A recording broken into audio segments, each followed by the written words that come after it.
ધોરણ 9 ગણિત ચેપ્ટર 1 સંખ્યા પદ્ધતિ સ્વાધ્યાય 1.1નો પ્રશ્ન 2 સમજાવવાનો છું કે 3 અને 4 વચ્ચેની 6 સમય સંખ્યા શોધો।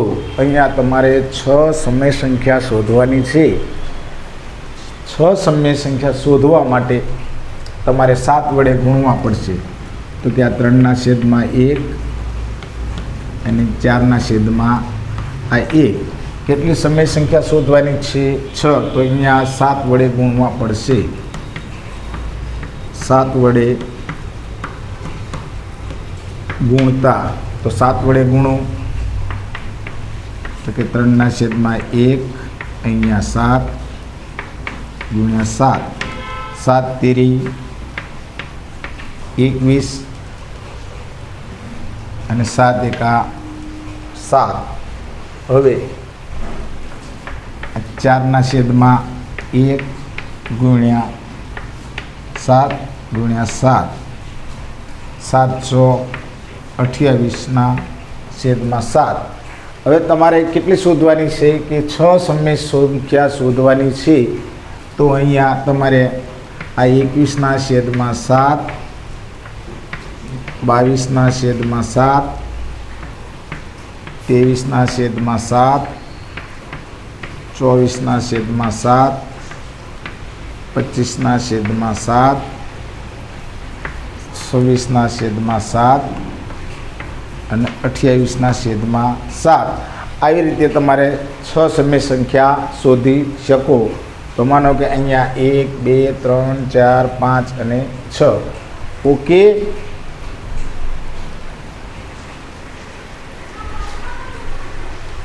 તો લખો અહીંયા 3 અને 4 વચ્ચે અનંત સમય સંખ્યા છે। એટલે અહીંયા તમારે લખવાની કે ભાઈ આવતી આ 6 સમય સંખ્યા છે। તો ઉપર આપેલ 6 સમય સંખ્યા છે।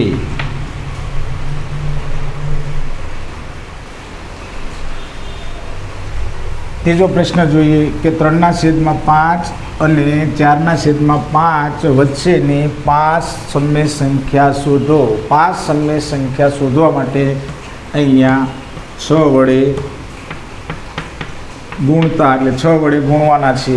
તો અહીંયા આ 3/5 ગુણ્યા 6 તો 6 તેરી 18 અને 6 × 30।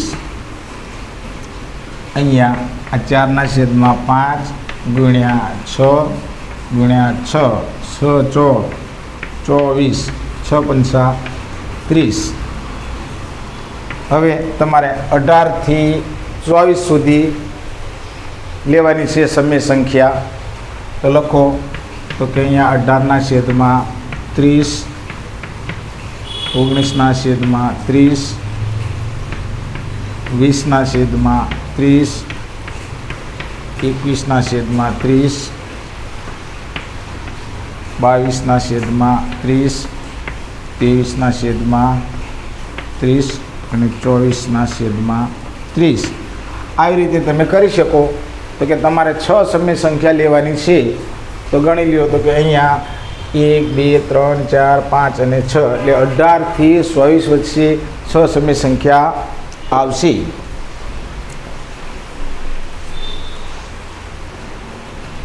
હવે આ શોધાઈ ગયા પછી શું કરવાનું છે કે તમે છેદ ઉડાડતા શીખો।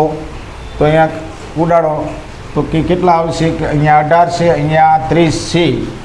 તો અહીંયા 6 તેરી 18 અને 6 તેરી 18 ને 6 × 30 બરાબર ઉડાડજો।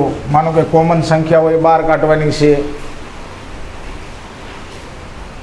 તો કોમન સંખ્યા બહાર કાઢો એટલે કે 6 તેરી 18 ને 6 × 30 કોમન 6 વહી ગયા। આ 19/7 આ પદ આમ નામ રહેશે। હવે આને ઉડાડો તો ન ખબર પડે આ મીંડું ઉડાડો તો કે 2/3। હવે અહીંયા તો કે 7 તેરી 21 અને 10 તેરી 30, તો કે 7ના છેદમાં આ 10 અહીંયા ઉડાડો, તો કે 11 દુ 22 અને 15 દુ 30, તો કે 11ના છેદમાં 15, આ 23ના છેદમાં 30, 24 છે ઉડાડો ઉડી જશે, તો અહીંયા 6 ચોક અહીંયા 6 ચોક 24 અને 6 પંચા 30, તો કે 4ના છેદમાં આ 5. આવી રીતે તમે કરી શકો. નોંધ લખો, તો કે અહીંયા 3ના છેદમાં 5 અને 4ના છેદમાં 5 વચ્ચેની અનંત સમય સંખ્યા આવે છે. આ પૈકી કેટલી સંખ્યા માગી કે આ પૈકી ઉપર આ 5 સમય સંખ્યા છે.